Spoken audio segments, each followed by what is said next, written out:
بہت لوگ ایسے ہیں جن کو اس بات کا علم نہیں ہے کہ چندہ بھی جمع ہوتے ہیں۔ ایسے لوگوں کو سمجھانا چاہیے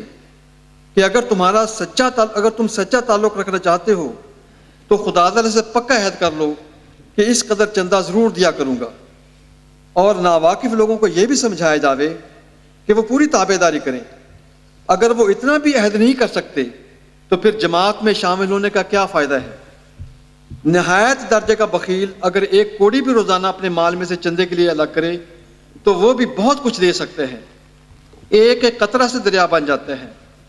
اگر کوئی 4 روٹی کھاتا ہے تو اسے چاہیے کہ 1 روٹی کی مقدار اس میں سے اس سلسلہ کے لیے الگ رکھے اور نفس کو عادت ڈالے کہ ایسے کاموں کے لیے اس طرح نکالا کرتے ہیں۔ چندے کی ابتدا اس سلسلہ سے ہی نہیں ہے، بلکہ مالی ضرورتوں کے وقت تمام نبیوں کے زمانے میں بھی چندے جمع کیے گئے تھے۔ ایک وہ وقت زمانہ تھا ذرا چندے کا اشارہ ہوا تو تمام گھر کا مال لا کر سامنے رکھ دیا۔ حضرت مسیح السلام صدیق رضی اللہ عنہ کی مثال بیان فرمائی ہے، پھر آگے جا کر فرماتے ہیں پس اگر کوئی معاہدہ نہیں کرتا، حالانکہ معاہدے سے مراد مسلم فرماتے ہیں کہ باقاعدہ چندہ دینے کا جو شخص عہد نہیں کرتا، پس اگر کوئی معاہدہ نہیں کرتا تو اسے خارج کرنا چاہیے، وہ منافق ہے اور اس کا دل سیاہ ہے۔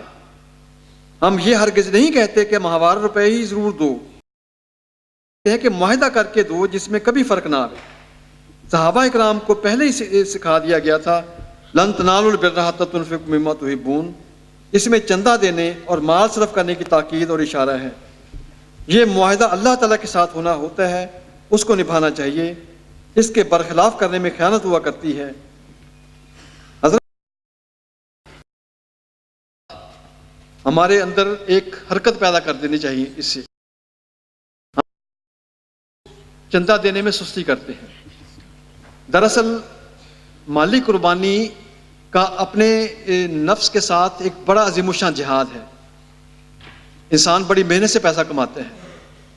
انسان کے اندر خواہشات، انسان کے آگے خواہشوں کا ایک سمندر ہوتا ہے، میں یہ بھی چیز خرید لوں، میں وہ بھی چیز خرید لوں، میرے بچے ہیں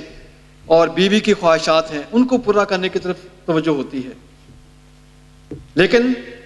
یہ ایسے ہی اپنے جسم کو کوئی حصہ کاٹ کر اللہ تعالیٰ کے راستے میں پیش کر دیا جائے۔ مال کا لفظ عربی زبان میں میلان سے ہے، مائل ہونا کسی چیز کی طرف۔ تو اس چیز کی ایک فطرتاً اللہ تعالیٰ نے انسانی نفس کے ساتھ میلان رکھا ہے، اور اسی کو خدا کے راستے میں پیش کرنا ایک عظیم الشان نیکی ہے۔ آج ہمارے زمانے میں مالی قربانی عظیم الشان جہاد ہے، کیونکہ ہمارا دشمنوں کے ساتھ مقابلہ جو ہے وہ تحریری میدان میں ہے، دلائل کے میدان میں ہے،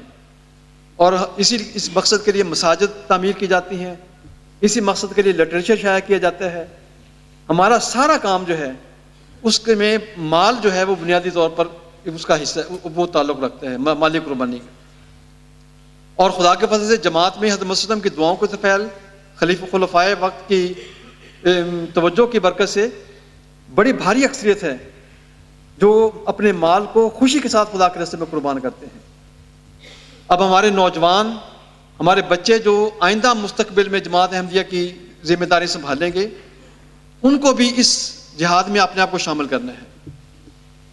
جب میں جرمنی میں آیا تھا شروع میں سن 78 میں، اس وقت ان کو پتہ ہوگا کہ جماعت جرمنی جو ہے، اس وقت جماعت جرمنی کے پاس چندے نہیں تھے، جماعت یہاں چند لوگوں کی آبادی تھی،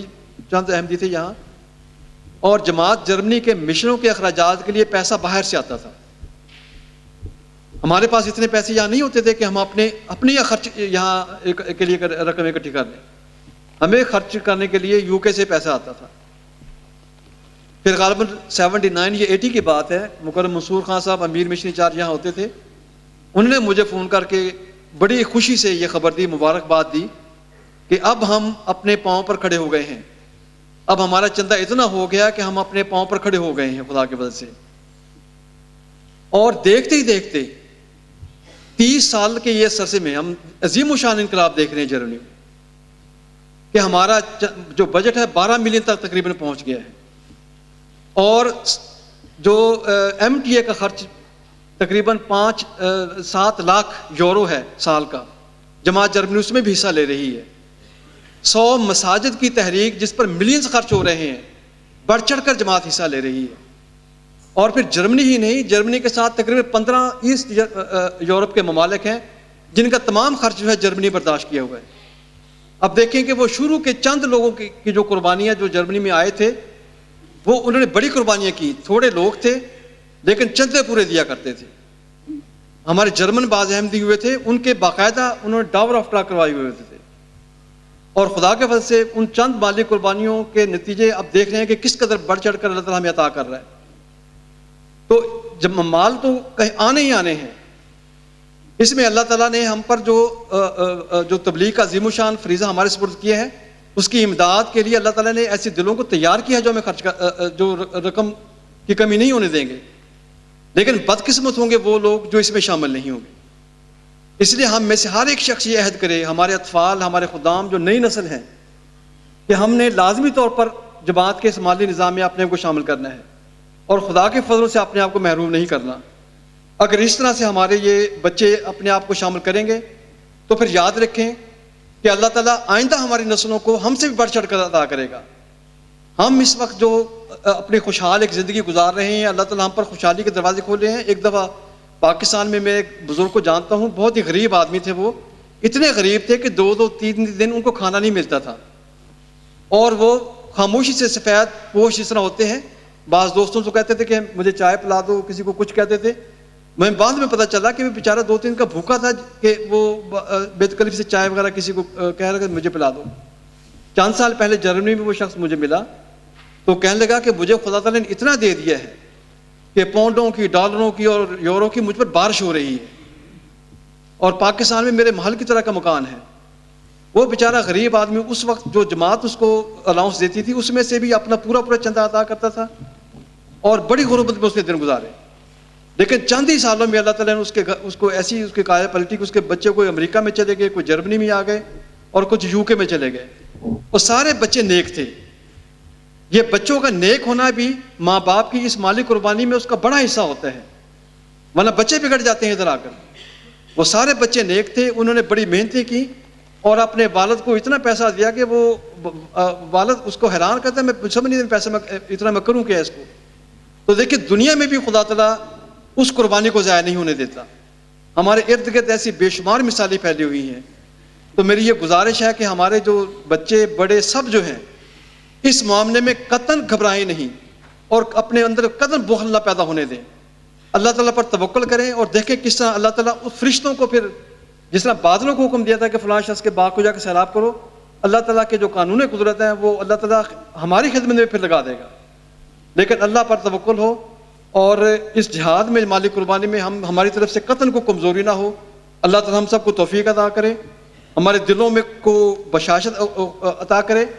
اور ہم فضول خرچیوں سے بچیں۔ یورپ میں رہتے ہوئے مارکن چیزیں خریدنے کی کوئی ضرورت نہیں ہے، سستی چیزیں لیں۔ حضور نے اس بات کی طرف بار بار میں توجہ لائی ہے، سادہ زندگی بسر کریں،